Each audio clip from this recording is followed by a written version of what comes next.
사사기 8장 10절부터 13절입니다.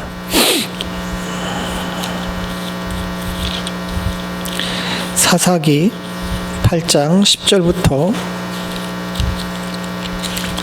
23절 한 절씩 교독하겠습니다.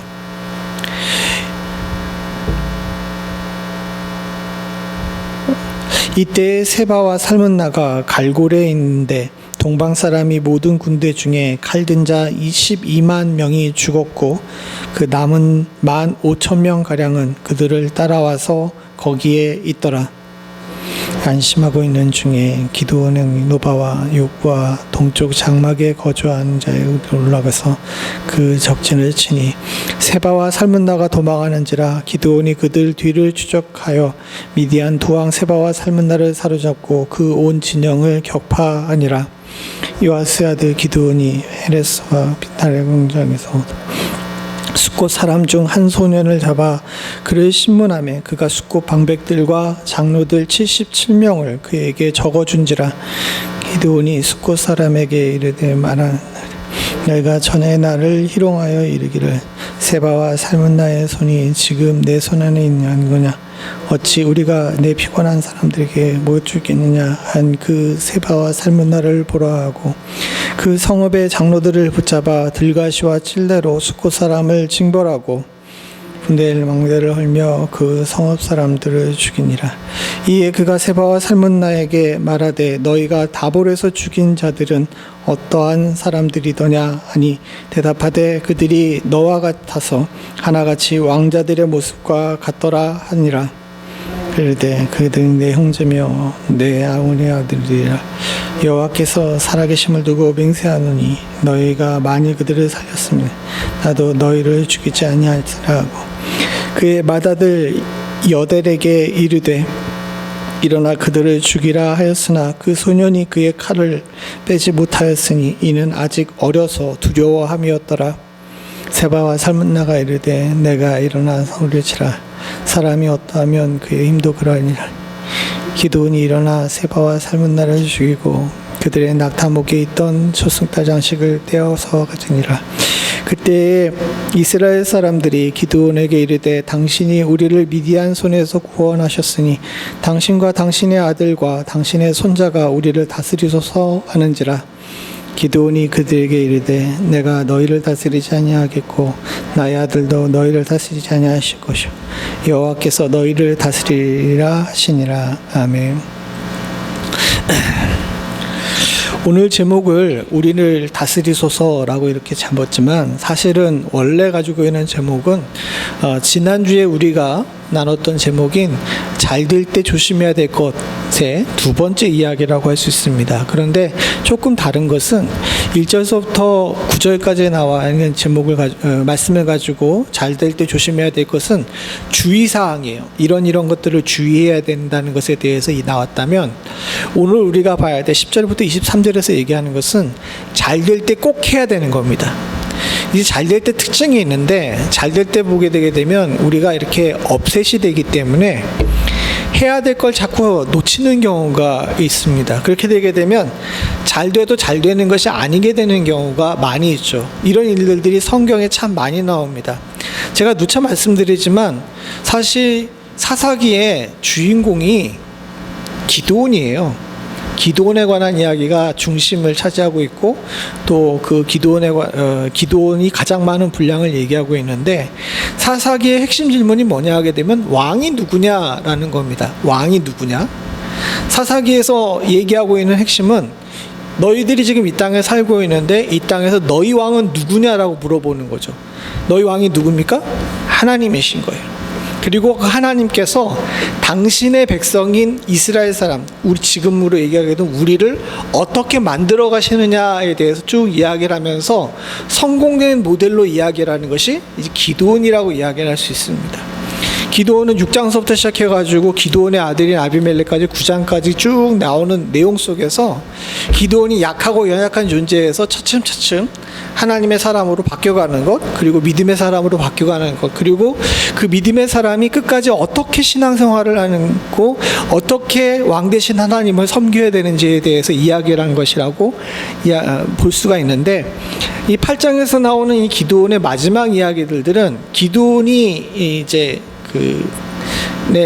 신앙생활, 그리고 기드온이 믿는 자로서의 롤 모델로서 가져야 될 품성과 또 주의해야 될 품성, 그리고 그의 실수까지를 이야기를 하고 있는 겁니다. 그러다 보니까 얘기하지 않아도 되는 이야기들을 아주 세세하게 이야기한 부분이 있는데, 그 이야기는 그냥 언급된 것이 아니라 제가 지금 조금 전에 말씀드린 그 주제에 맞춰가지고 언급을 한 거예요. 다시 돌아가서 보게 되게 되면 잘 될 때 조심해야 될 것 중에서 우리들이 주의해야 될 것들이 몇 가지가 있습니다. 요걸 잘 못해가지고 성경의 인물들이 인생이 망가지는 경우가 있고 대가를 치르는 경우가 있어요. 우리도 신앙생활하면서 이런 부분들을 조심하는 것이 우리들이 그동안 쌓아올린 신앙의 여러 가지 하나님께 받을 상급들을 놓치지 않고 다 누릴 수 있는 그런 방법인 줄로 믿습니다. 세 가지 정도를 볼 것인데, 사랑하는 성도님들도 이 주의사항을 잘 조심해서 다스리셔가지고 하나님 앞에 갔을 때 주께서 예비하신 상급을 다 받으시기를 간절히 소원합니다. 첫 번째 주의해야 될 것이 있는데 뭐냐면요, 일의 끝을 잘 맺어야 돼요. 무슨 얘기냐 하게 되게 되면, 사람들이 잘 될 때 가장 많이 실수하는 것이 뭐냐 하다가 끝이 어영부영해지는 경우가 많이 있습니다. 이건 성경의 이야기뿐만 아니라 일반적인 것에서도 그래요. 일반적인 글에서도 보게 되게 되면 사람들이 여러 가지 특성이 있습니다. 처음에 시작을 잘하다가 끝이 잘못되는 사람들 있죠. 이런 사람들을 뭐라 그럽니까? 용두삼이라고 이야기를 하죠. 그런데 다른 사람들에게 존경받고 존중받을 만한 사람들을 보게 되게 되면 처음 시작은 미약해도 끝이 잘 되는 사람들이 훨씬 더 많이 높은 평가를 받습니다. 제가 어렸을 때 읽었던 책 중에서 삼국지라는 책이 있는데, 전 삼국지 중에서 연희 중에 그 이문열 작가가 쓴 삼국지를 많이 읽었어요. 근데 이문열 작가가 쓴 삼국지 중에서 한 꼭지의 지금 작은 소제목이 지금도 기억이 납니다. 관우라는 인물이 이제 전쟁에서 패하는 바람에 조조에게 식객으로 가게 됩니다. 그러다가 자신의 형인 유비가 어디에 있다라는 이야기를 듣게 되니까 유비의 아내들을 데리고 이 조조가 관우가 조조의 품에서 떠나게 되죠. 떠나면서 여러 가지 이제 사람들을 만나고 그들을 해치우고 형에게로 쫓아가는 그런 내용들이 나오는데, 거기 소제목이 뭐였냐면은 나는 새는 뒤를 어지럽히지 않는다는 겁니다. 무슨 얘기인지 하게 되면, 날아가는 새는 뒤를 어지럽히지 않는다는 거죠. 그러니까 뒤가 깨끗하고 끝을 잘 맺는 것에 대해서 이야기를 하는데, 제가 지금도 그 소제목을 기억하는 이유가 뭐냐 하게 되면, 그 스토리가 막 감동적이라 그런 것이 아니라, 제가 굉장히 어렸을 때 읽었는데도 불구하고 그 내용을 들으면서 오늘 성경에 나온 여러 인물들에 대해서 생각을 하게 되더라고요. 어렸을 때 아버지가 얘기한 사람들 중에서 너 항상 조심해야 된다고 이야기한 첫 번째 사람이 1번 타자가 뭐냐면 홈리와 비느하스였어요. 홈리와 비느하스, 너 목사 아들인데 여기 엘리처럼 너 나 망하게 만들지 말라고 맨날 저희 두 아들들을 데리고 너 홈리와 비느하스처럼 살지 말라고 이야기를 하셨고, 두 번째로 얘기한 사람이 있는데 뭐냐면 사울처럼 살지 말라는 이야기를 했어요. 사울이 처음엔 잘 됐는데 이 항상 뒷마무리가 영 문제였죠. 대표적인 것이 아말렉의 문제였습니다. 사무엘을 보내서 아말렉을 치라는 명령을 받았어요. 사실 그때 사울 입장에서 보게 되면 아말렉과 전쟁할 상황이 아니었습니다. 그럼에도 불구하고 사울이 하나님을 통해서 하신 명령을 받고 사울이 순종했어요. 되게 잘한 거죠. 그리고 하나님께서 그의 순종을 보시고 전쟁에서 승리하게 하셨습니다. 근데 다 아신 것처럼 이 사울이 끝마무리가 어때요? 끝마무리가 어영부영했죠. 좋은 것들 남겨두고 하나님께서 진멸하라고 하셨는데 그냥 남겨두고 그것으로 말미암아 가지고 주님께로부터 버림받는, 하나님께로부터 버림받는 그런 상황까지 보게 됩니다. 근데 이것이 사울이라는, 어떻게 보게 되면 성경에서 부정적인 측면에 있는 인물만 가지고 있는 문제가 아니었습니다. 반대로 하나님 앞에서 선한 왕이라고 칭찬을 받고 남유다 역사상 정말 손가락이 꼽힐 정도로 선한 왕이었던 히스기야와 요시야 왕도 비슷한 일을 겪었어요. 히스기야 왕 어땠습니까? 하나님의 은혜로 말미암아 아수르가 예루살렘을 포위하고 나라가 멸망할 위기 속에 있었는데도 불구하고 기도로 아수르 사람들을 이기고 나라를 온전히 보존한 사람이었어요. 그리고 그가 죽을 위기에 처해졌었는데도 불구하고 하나님께 기도함으로 말미암아 15년이나 더 살게 됐죠. 그런데 그가 어떤 실수를 합니까? 멀리 바벨론에서 사신이 왔었을 때 하나님께 영광을 돌리지 않고 자기 자랑하면서 자기 창고를 다 내보였어요. 그러는 바람에 어떻게 됐습니까? 하나님께로부터 장차 너희 자손들이 바벨론에 끌려가가지고 나라가 망하고 끌려가가지고 이 일에 대한 대가를 치르겠다는 이야기를 하죠. 요시야도 마찬가지입니다. 어렸을 때 왕이 올라가지고 참 정말 망해가는 나라를 갖다가 다시 이렇게 세워가지고 하나님 앞에서 정말 나라가 부흥하는 그런 역사를 보게 되는데, 선지자가 경고했는데도 불구하고 그 경고를 무시하고 전쟁터에 나갔다가 전사했어요. 그러는 바람에 요시야 한 사람만 전사한 것이 아니라 그의 나라가 멸망하게 되고 그의 아들들이 모두 불행하게 되는 역사가 일어나게 됩니다. 좋은 측면에 있던 사람들, 나쁜 측면에 있었던 사람들 관계없이 성경에 나온 사람들 중에서 많은 사람들이 끝이 별로 안 좋아서 마지막을 정리를 제대로 못해가지고 참 얼굴 붉히는 일들이 일어나게 됐다는 거죠. 그런 면에서 볼 때 기드온은 굉장히 집요하게 끝까지 자기 일을 마치려고 노력한 사람이었어요. 오늘 본문에 보게 되게 되면 10절에 이 기드온이 전쟁에서 죽인 사람들에 대한 이야기가 나옵니다. 몇 명을 죽였다 그럽니까? 12만 명을 죽였어요. 그리고 그 남은 자가 15,000명이니까 사실 이 기드온이 300명을 가지고 돌진했을 때 그 미디안 사람들의 총 숫자가 13만 5천 명이었다는 겁니다. 대단하죠? 그런데 어쨌든 12만 명을 죽였어요. 300명뿐만 아니라 자기들끼리 서로 찔러 죽이고 또 에브라임 사람들이 나루터를 맞고서 죽였기 때문에 12만 명이나 죽였는데 그래도 15,000명이잖아요. 지금 기드온을 쫓아가지고 이 사람들을 쫓아가는 사람들의 숫자가 몇 명입니까? 300명이에요.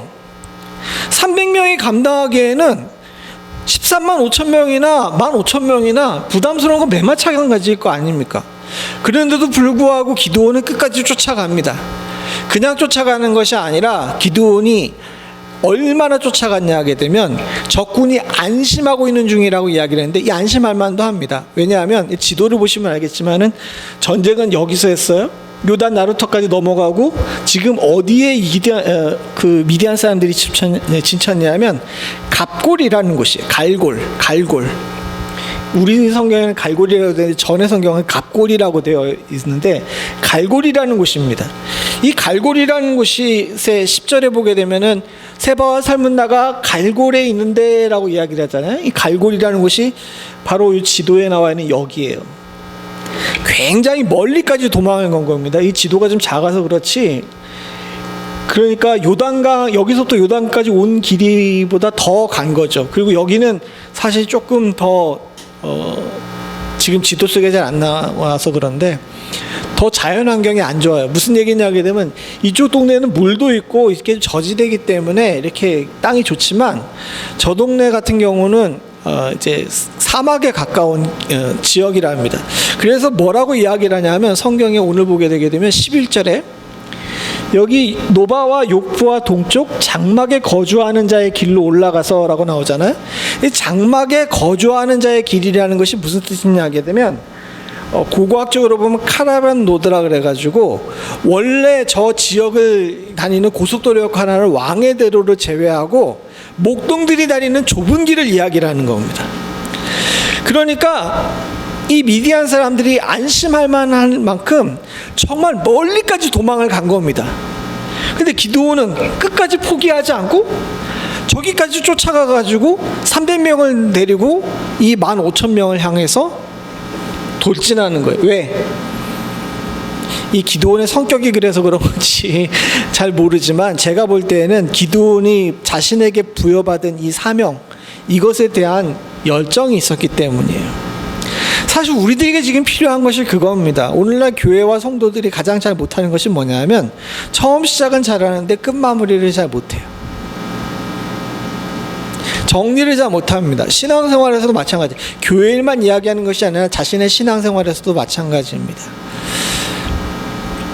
그러다 보게 되면 많은 사람들이 흐지부지하게 되는 것뿐만 아니라 안타깝게도 처음에 시작하셨던 그 좋은 마음들과는 전혀 반대의 결과를 갖는 경우가 많더라는 거죠. 그러나 기드온은 끝까지 나아갑니다. 결국 그래서 진영을 격파하고 두 왕을 잡아요. 이런 기드온의 끝까지 충성하는 모습의 또 다른 측면이 뭐냐 하게 되면 뒤에 나와 있는 이 숫꽃과 분우엘에게 행했던 일입니다. 이 숫꽃과 분우엘에게 행했던 일인데 다 아시는 것처럼 여기 쫓아갈 때 숫꽃과 분우엘 사람들이 협조하지 않았어요. 그래가지고 이제 16절, 17절에 보게 되게 되면 숫꽃의 장로들을 붙잡아가지고 들가시 실내로 숫꽃 사람들을 징벌하고 분우엘은 망대를 헐고 그 성읍 사람들을 죽이니라 라고 나옵니다. 좀 나쁘게 보게 되면 참 성격 나쁘다. 자기가 쫓아가는데 이게 협조 안 했다고 이렇게까지 하나라고 이야기할 수 있지만 기드온의 입장에서 보게 되면 지금 이건 하나님의 일을 하고 있는 거거든요. 하나님의 일을 하고 있는데 이 사람들이 그 하나님의 일을 하는데 방해하고 협조하지 않은 겁니다. 그러니까 기드온의 입장에서 보게 되면 이 사람들은 하나님의 일의 방해자인 거예요. 요즘에 많은 분들은 좋은 게 좋은 거지 하면서 적당하게 넘어가는 경우가 많이 있는데 기드온은 그러지 않았어요. 하나님의 일에서는 타협이 없었던 겁니다. 우리가 잘 될 때 조심해야 되는 것이 있는데 잘 될 때는 모든 것들을 좀 대충 이렇게 너그럽게 넘어가는 경향이 많이 있습니다. 그러나 하나님의 일에서만큼은 그래서는 안 돼요. 앞에 얘기했던 히스기야 왕이 저질렀던 일 같은 경우는 아니 그냥 멀리서 온 손님이니까 저런 식으로 해도 되지 라고 넘어갈 수 있습니다. 근데 아니에요. 그렇게 해서는 안 됩니다. 왜? 우리는 우리의 삶의 주인이 누군지를 알아요. 사랑하는 성도님, 여러분들과 제 삶의 주인이 누굽니까? 제가 처음에 말씀드렸죠. 이 사사기 주제가 뭡니까? 너희 왕이 누구냐고 묻는 거죠. 우리의 왕이 하나님이시라면 하나님이 가라 그러는 데까지 하고 서라 그러는데 서는 거예요. 근데 기드온은 하나님이 가라 그러는 데까지 갔어요. 그러나 다 아시는 것처럼 삼손과 같은 사도들은 하나님이 가라는 데까지 가지 않았죠. 그렇기 때문에 그들이 거기에 대한 대가를 치르게 되는 겁니다. 우리의 왕이 진정 하나님이시라는 것을 인정한다면 내가 판단하는 기준과 나의 감정에 휘둘리지 않고 하나님께서 하라고 하신 명령을 온전히 준행하기 위해 끝까지 충성할 줄 아는 모습이 우리 가운데 있어야 우리가 잘 될 때 우리의 삶을 제대로 잘 유지할 수 있게 됨을 저와 여러분들이 잊지 않을 수 있기를 간절히 소원합니다. 두 번째로 해야 되는 것이 있는데 뭐냐면 진짜 용사가 되는 거예요. 진짜 용사가 되는 거예요. 이게 무슨 얘기냐 하게 되면 오늘 본문에 보게 되면 참 묘한 구절이 나옵니다. 그냥 세바와 살문나를 죽였다라고 하는 이야기가 나오면 되는데 다 아시는 것처럼 세바와 살문나를 죽이기 전에 몇 가지 이야기가 나옵니다. 먼저 지난번에 살펴봤던 세바와 살문나에게 너 예전에 다볼에서 죽인 사람들이 누군지 아냐라고 이야기를 했을 때 그 사람들이 다 누구예요? 내 어머니의 아들들이다 해가지고 형제들이라라고 이야기를 하면서 그들을 살렸더라면 나도 너희를 죽이지 아니하리라라고 이야기를 합니다. 그 다음이 문제인데 20절에 보게 되게 되면 갑자기 그의 맏아들 여델이 나옵니다. 사실 여델이라는 사람은 여기에 딱 한 번만 나와요. 도리어 기드온의 아들은 그가 첩자식으로 얻은 아비멜렉이라는 사람의 이야기가 많이 나오고 여기 여델이라는 사람은 여기에 유일하게 나오는데 다 아시는 것처럼 여델이 어떻습니까? 여델에게 이 사람들을 죽이라라고 이야기를 합니다. 근데 그 소년이 그의 칼을 빼지 못했다고 이야기를 하죠. 다른 역본에도 보고 성경에 연구하신 분들이 보는데 이때 여델의 나이가 10대 초반이었다 그래요. 사실 여러분 생각해 보십시오. 자기 아들 10대 초반인데 칼을 주면서 야 죽여라고 이야기하면 저 아빠 좋은 아빠입니까? 나쁜 아빠입니까? 근데 저럴 만한 이유가 있었습니다. 앞에 얘기했듯이 그 18절에 나온, 여기 본문은 안 띄웠는데 18절 19절에 나온 기드온의 형제들을 세바와 살문내가 죽였잖아요. 근데 근동의 관습에 따르게 되게 되면 자신의 조상들에게 해코지를 당했을 때에는 그 피해 복수의 권리가 저 장자에게 계속 이렇게 세습되게 된답니다. 즉 무슨 얘기냐 하게 되게 되면 기드온의 형제들을 죽였잖아요. 세바가 살문내가. 그러면 이 세바와 살문내가 기드온의 형제들을 죽였기 때문에 여기에 대해 복수해야 될 권리가 기드온과 그의 장자인 여델에게 있었던 거예요. 그래서 이제 그 여델에게 죽이라고 이야기를 했다 그러는데 이건 관습적인 면에서 이야기를 하는 거고, 사실은 여기서 얘기하고 있는 핵심은 그게 아닙니다. 지금 기드온과 여델을 비교하는 거예요. 자, 여델이 왜 못 죽였습니까? 두려워서 못 죽였거든요. 그런데 6장에 보게 되게 되면 기드온의 모습이 어떻습니까? 20절에 보게 되면 이거 그게 아닙니다. 6장 11절에 보게 되게 되면 기드온이 모습이 어떻습니까? 그가 타작을 하려고 그러는데 미디안 사람들이 두려워가지고 어디서 타작을 해요? 산 중턱에 있는 포도주 틀에서 타작을 하는 거예요. 그런데 하나님께서 그에게 찾아와서 그를 뭐라고 부릅니까? 여호와의 사자가 기드온에게 찾아와서 뭐라고 불러요? 큰 용사요 라고 이야기를 하죠. 겁쟁이였던 여델이 용사인 기드온으로 바뀌는 겁니다. 이게 하나님께서 우리들에게 보고 싶어 하시는 마지막 모습인 거예요. 그래서 여델이라고 사실은 별로 나오진 않아도 되는 이 인물을 등장시켜가지고 기드온과 여델을 이제 비교를 시키는 거죠.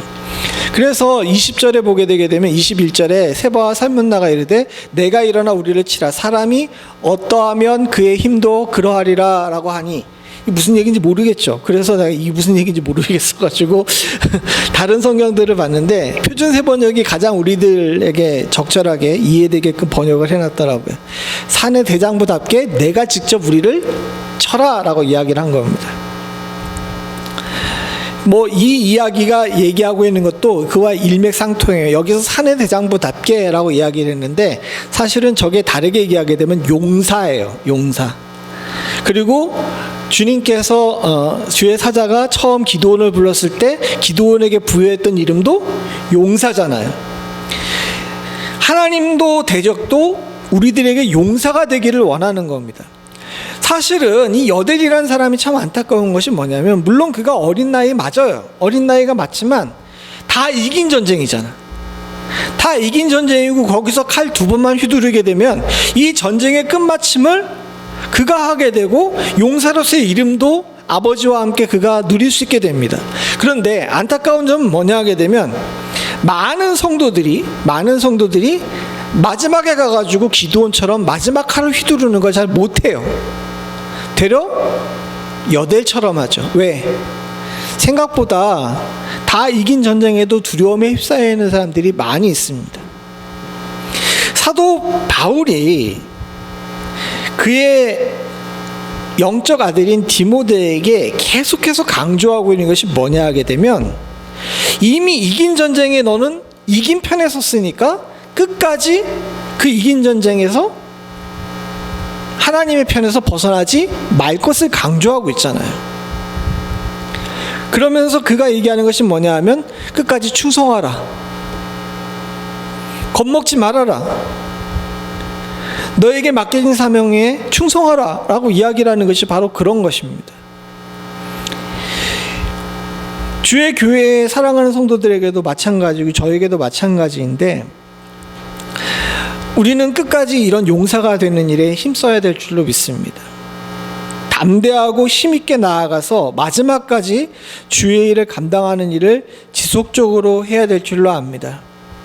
전쟁이 끝났으니까 이젠 더 이상 칼을 휘두르고 싶지가 않아요. 사실 생각해 보십시오. 세바와 살몬네를 잡는데 저 여델이라는 사람이 거기까지 쫓아갔어요.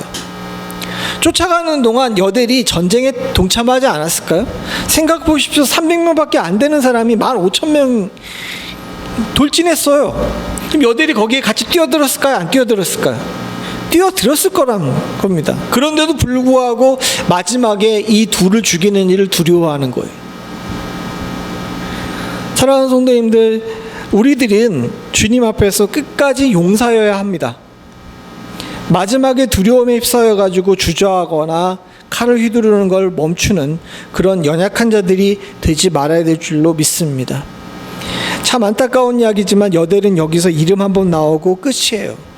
더 비참한 건 뭔지 아십니까? 9장에 보게 되게 되면 첩자식인 기드온의 첩자식인 아비멜렉이 반역을 일으켜요. 반역을 일으킨 다음에 그가 자신을 따르는 사람들과 함께 오브라에 있는 자기 아버지 집으로 가가지고 자기 형제 70명, 이 여대를 포함한 70명 모두를 한 바위에서 죽여요.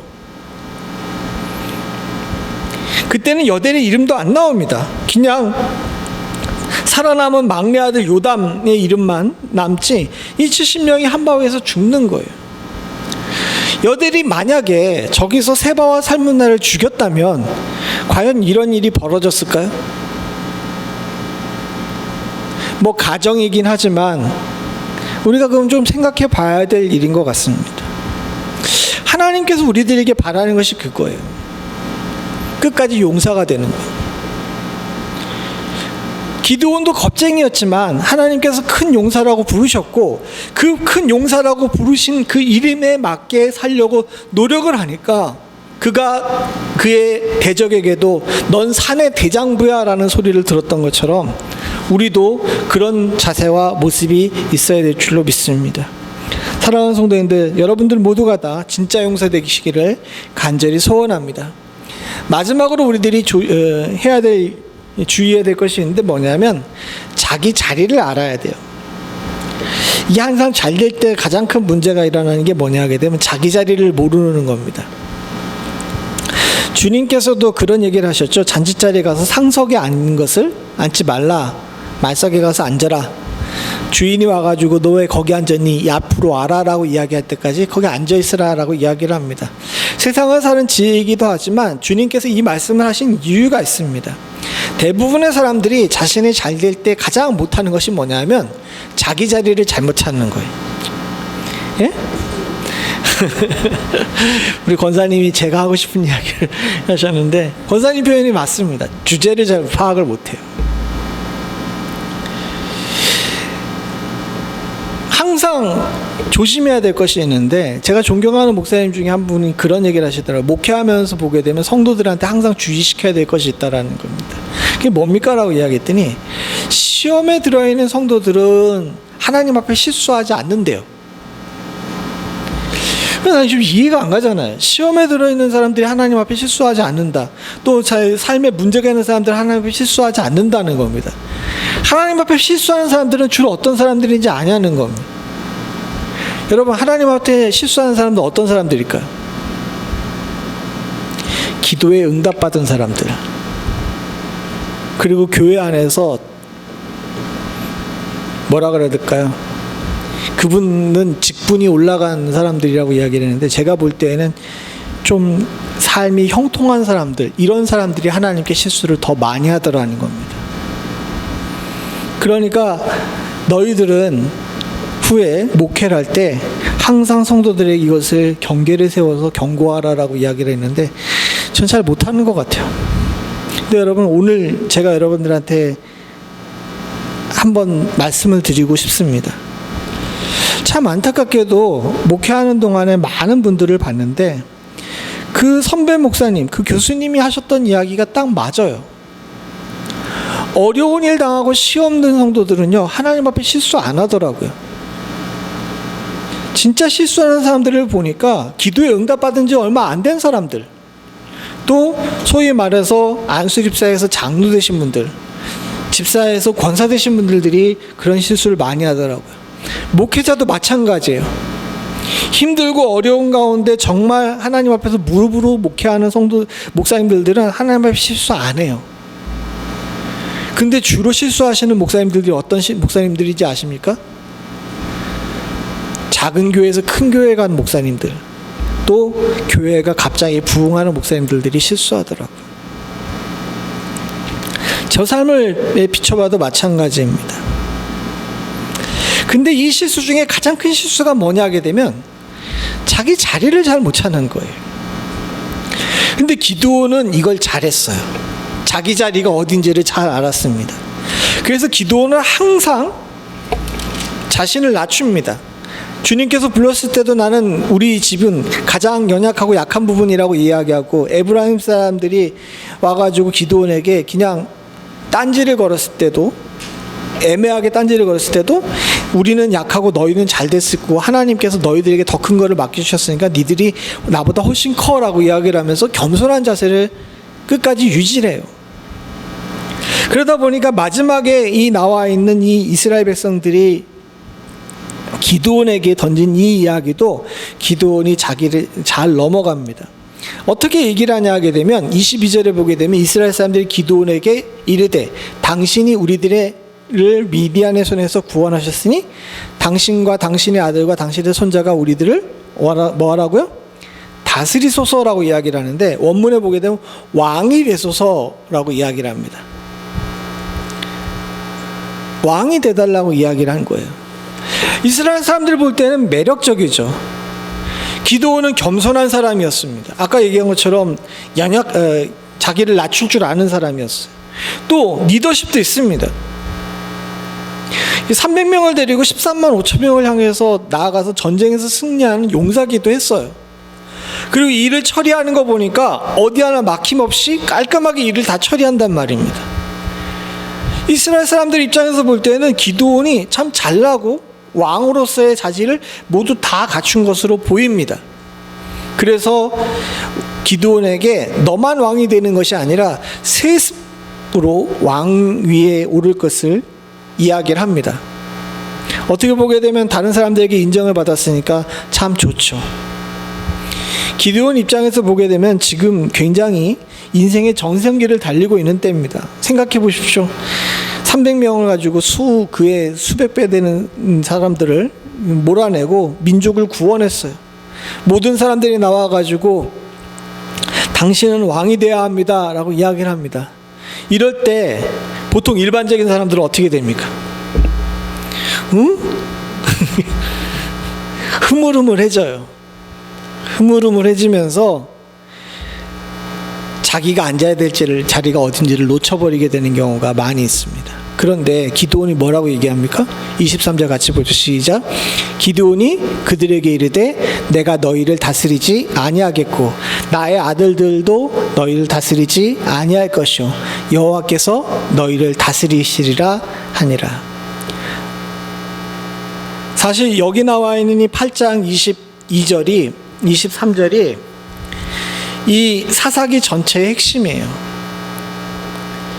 사사기의 마지막 절이 뭔지 아시죠? 사사기의 마지막 절이 뭐냐면 그 땅에 왕이 없었으므로 사람들이 자기의 소견에 옳은 대로 행하더라라는 것이었습니다. 거기에 대한 답이 이 기드온을 통해 가지고 여기 나와 있는 겁니다. 왜 이스라엘에 왕이 없었을까요? 왕이 있었어요. 근데 왜 왕이 없다고 느꼈냐면 많은 사람들이 자기 자리를 못 찾고 엉뚱하게 앉아버렸기 때문입니다. 근데 기드온은 이야기를 합니다. 전쟁에서 승리하고 모든 사람들이 박수치고 모든 사람들이 네가 거기에 앉아야 돼 라고 이야기할 때 기드온은 거기는 내 자리가 아니야, 거기는 하나님의 자리야 라고 이야기를 했던 거죠. 우리도 인생 속에서 잘된 때가 있습니다. 아까 전에 말씀드린 것처럼 여러분 모양으로 볼 때 우리가 형통한 때를 만나게 됩니다. 그럴 때 많은 사람들이 하는 실수가 뭐냐 하게 되면 이건 내가 해서 이룬 일이야 라고 이야기를 하며 교만한 자리에 앉아버리는 거죠. 사랑하는 성도님들,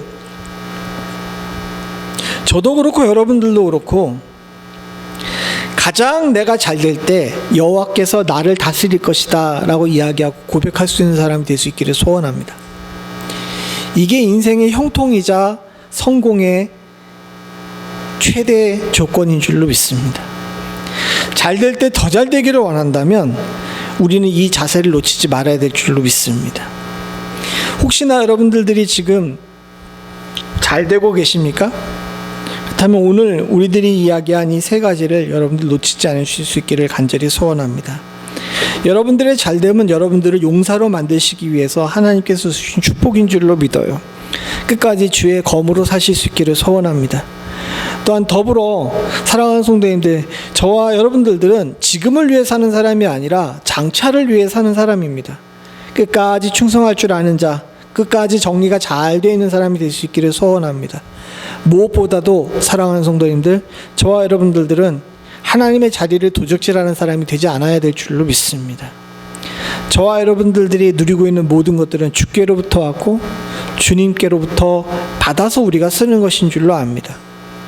모든 사람이 거기 앉으라 라고 이야기할 때 거기는 하나님의 자리야 라고 이야기할 수 있는 이 단호한 믿음의 용기가 기드온을 정말 큰 용사로 만들었다는 사실을 저와 여러분들이 잊지 않을 수 있기를 간절히 소원합니다.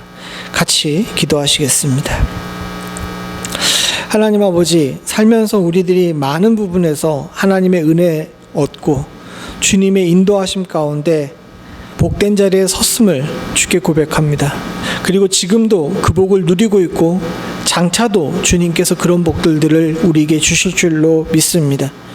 수없이 많은 은혜 속에 살고 있으나 저희들의 삶을 돌이켜볼 때 주님의 은혜를 낭비하거나 하나님 아버지 그 은혜가 나로부터 시작됐다고 교만했던 적이 없는지 돌이켜볼 수 있도록 주님 저희들을 깨워 주시옵소서.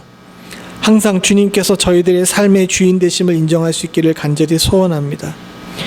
지금 누가 나를 다스리고 있는지라고 물어봤을 때 하나님 저희들이 단호하게 하나님께서 나를 다스리고 계시다라고 이야기할 수 있는 사람들이 되기를 소원합니다. 세상에 너무도 많은 사람들이 교만한 자리에 앉아서 하나님 아버지 멸망의 길로 행하고 있는 때에 주의 사랑하는 성도들과 주의 종은 하나님 아버지 복 있는 사람이 되어서 하나님의 길을 따라 의인의 길을 따라 살 수 있는 축복이 있게 하여 주시옵소서. 바라고 소원하기는 지금 이 자리에 머리 숙인 주의 사랑하는 성도들은 이 기드온의 강인한 믿음을 닮을 수 있기를 간절히 소원합니다. 사랑하는 성도들이 주 안에서 하나님 앞에 가 상 받는 그 순간까지 결코 지치거나 넘어지거나 함정에 빠지는 일 없도록 주여 지키고 보호하여 주시옵소서. 오늘 이 저녁을 주님께서 불러주셔서 말씀 앞에 서게 하고 함께 기도하게 하심을 감사드립니다. 하나님 아버지, 우리가 이 시간 이후에 기도할 때 주님께 우리의 소원과 우리들의 필요를 아랠 때 하나님 아버지 넉넉하게 주시는 하나님의 은혜 또한 저희들에게 임하게 하여 주시옵소서. 모든 말씀 예수님의 이름으로 간절히 기도드립니다. 아멘.